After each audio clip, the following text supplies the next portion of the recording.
Well, in an unusual outburst of anger, Hillary Clinton has dismissed claims that the government is covering up events that led to an attack on its mission in Libya last September. The Secretary of State appeared before a Senate panel over the attack on the Benghazi consulate that killed the U.S. ambassador and 3 other Americans.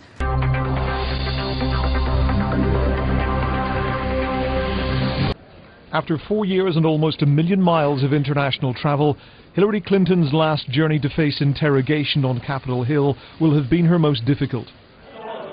Ever since the September the 11th attack in Benghazi, which killed the US ambassador to Libya and 3 staff, White House critics have alleged a cover-up of the circumstances.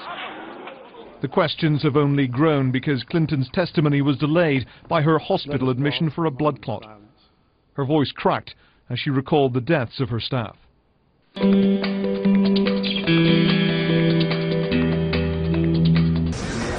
The U.S. Secretary of State Hillary Clinton has said she accepted responsibility for the fatal attack on an American mission in Libya last year, but she defended herself over specific allegations, particularly from John McCain, of a cover-up.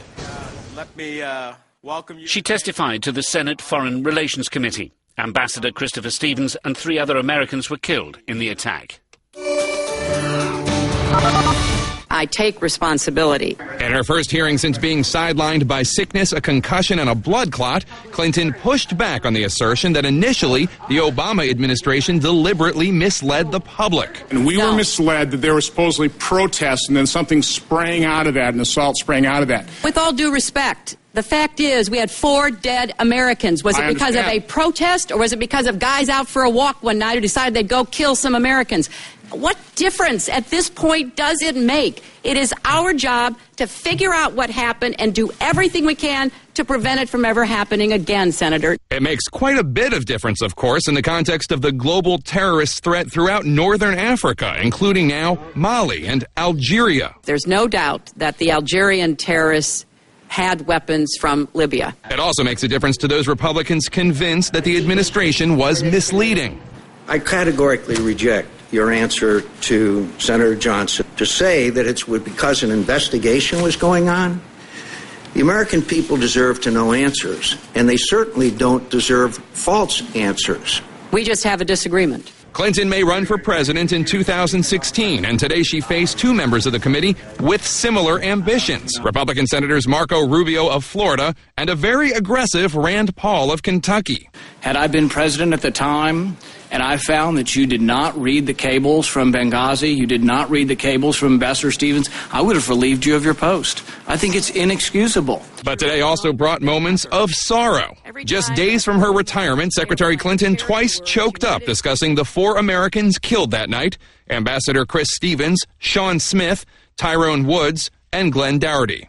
I stood next to President Obama as the Marines carried those flag-draped caskets off the plane at Andrews. I put my arms around the mothers and fathers, the sisters and brothers, the sons and daughters, and the wives left alone to raise their children. Later this afternoon, in testimony before the House Foreign Affairs Committee, Clinton was more subdued and mostly welcomed by Republicans. I wish you the best in your future endeavors, mostly. Though there were moments of sparring. Madam Secretary, you let the consulate become a death trap.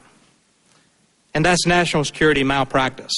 I could have joined 18 of the other ARBs under both Democratic and Republican administrations, kept it classified, and then, just said goodbye.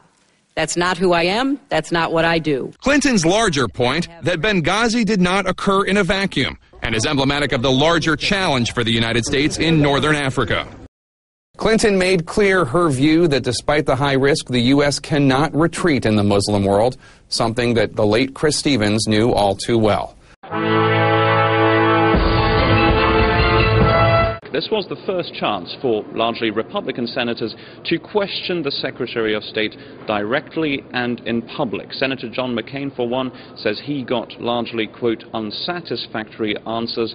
And Senator Rand Paul of Kentucky says, well, if he had been president, would have fired U.S. Secretary of State Hillary Clinton over that attack in Benghazi, largely over the so-called mixed messages coming from the Obama administration. This was an attack that, in a first first round was called a spontaneous protest, and a lot of Republican senators coming close to calling this a cover-up. Well, Hillary Clinton in the end says she takes full personal responsibility for that attack.